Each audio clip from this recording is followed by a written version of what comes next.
Pernahkah saudara berjumpa dengan orang yang gampang sekali melupakan kebaikan orang lain?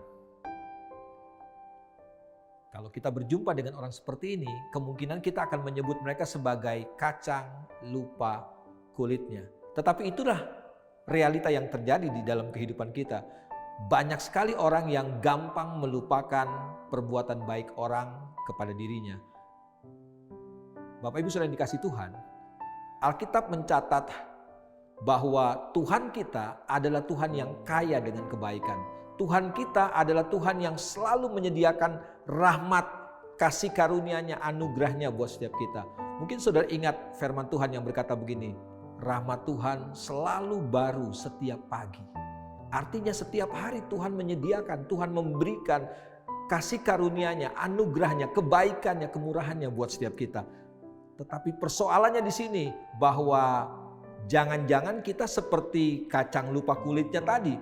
Kita sudah menikmati kebaikan Tuhan, tetapi kita melupakan kebaikan Tuhan. Kita menganggap Tuhan itu memang harus berbuat baik kepada kita. Tuhan harus menyediakan kebaikan buat kita. Tanpa sekalipun kita berpikir begini, bahwa kebaikan demi kebaikan yang Tuhan sudah beri buat setiap kita, harus kita balas dengan melakukan sesuatu. Mungkin tidak banyak hal yang kita bisa lakukan untuk membalas kebaikan. Tetapi ada satu kisah dalam Alkitab, dalam Lukas pasal yang keempat ayat yang ke-39.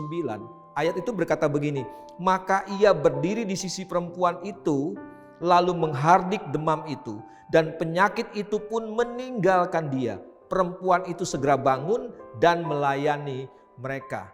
Seorang perempuan yang tadinya sakit, kemudian dijamah oleh Tuhan, disembuhkan oleh Tuhan. Apa yang dia lakukan? Dia bukan seperti kacang yang lupa kulit. Dia sudah menikmati kebaikan Tuhan, dia sudah menikmati kesembuhan dari Tuhan, pertolongan Tuhan. Ini yang dia lakukan. Dia melayani Tuhan. Dia melakukan sesuatu untuk Tuhan.